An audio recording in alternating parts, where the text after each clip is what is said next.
आज वाकड या ठिकाणी आपण ज्ञानरूपी वृक्ष या कंपनीतर्फे बुटाच्या दुकानाचं उद्घाटन केलेलं आहे. ही जी कंपनी आहे ही समाजाच्या मालकीची कंपनी आहे. समाजाने समाजासाठी समाजाकडून चालवलेली कंपनी म्हणजे ज्ञानरूपी वृक्ष ही कंपनी आहे. ही जी कंपनी आहे ही साधीसुधी कंपनी नाही किंवा नावाला असलेली कंपनी नाही आहे, तर ही कंपनी ही रजिस्टर झालेली कंपनी आहे. दुसरी गोष्ट, आत्ता प्रायोगिक तत्वावरती वेबसाईट चालू आहे. 1 जानेवारीपासून संपूर्ण डिटेल्स तुम्हाला याच्यामध्ये मिळतील. आणि महत्त्वाचं असं की याचा जो अकाउंट आहे, ज्या बऱ्याच लोकांनी शेअर मनी घेतलेले आहेत, बऱ्याच लोकांनी दानही दिलेलं आहे, तर याचा संपूर्ण पारदर्शी व्यवहार आहे. एक अकाउंटंट पण ठेवला जाईल आणि संपूर्ण हा व्यवहार जे मेंबर आहेत त्यांच्यासमोर ठेवला जाईल.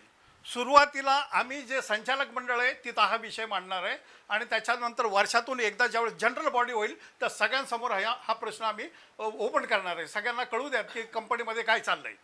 आज कंपनीमध्ये ह्या कंपनीचा आमचा उद्देश असा आहे की तळागाळातल्या गरीबमधल्या गरीब वंचित बेरोजगार लोकांना त्यांच्या पायावरती उभं करायचं आहे आम्हाला, आणि त्याच्याकडून समाजाचा आम्हाला चांगला रिस्पॉन्स मिळतो आहे. आज सरासरी महाराष्ट्रामधून 1 लाख आमचे कार्यकर्ते सभासद तयार होत आहेत. आणि आम्ही आता आवाहन करतो आहे की ज्या लोकांना या कंपनीमध्ये शेअर घ्यायचे आहेत त्यांनी शेअर घ्यावेत. त्या शेअरचे 2 फायदे होणार आहेत. एक तर जे शेअर घेतील त्यांना प्रायोरिटी बेसवर आम्ही उभं करणार आहे.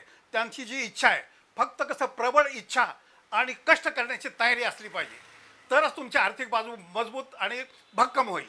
महत्त्वाचं असं आहे की नुसतं एकच प्रोडक्शन आमच्यासमोर नाही आहे, तर आम्ही काय करणार आहे, अशा जीवनावश्यक वस्तू म्हणजे रोटी कपडा सुरुवातीला इथं म्हणजे जीवनावश्यक ज्या वस्तू आहेत त्या आम्ही देणार आहेत. अन्नधान्यापासून आम्ही सुरू करणार आहे आणि कपड्यापासून.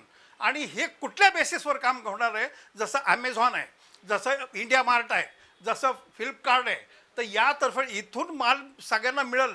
ज्यांना ज्यांना व्यवसाय करायचा आहे त्यांनी इथून कंपनीतून माल घ्यायचा आणि स्वतःचा व्यवसाय करायचा. याच्यामध्ये कंपनीचं मार्जिन असेल आणि त्याच्यापेक्षा डबल टिबल मार्जिन तुमचं असणार आहे जो व्यवसाय सुरू करणार आहे. आज इथं ज्या ठिकाणी आम्ही उद्घाटन केलेलं आहे या ठिकाणी मी संपूर्ण संचालक मंडळी आणि कार्यकर्ते त्यांचं अभिनंदन करतो आणि पुढच्या भावी वाटचालीसाठी मी त्यांना शुभेच्छा देतो. जय भीम, जय भारत.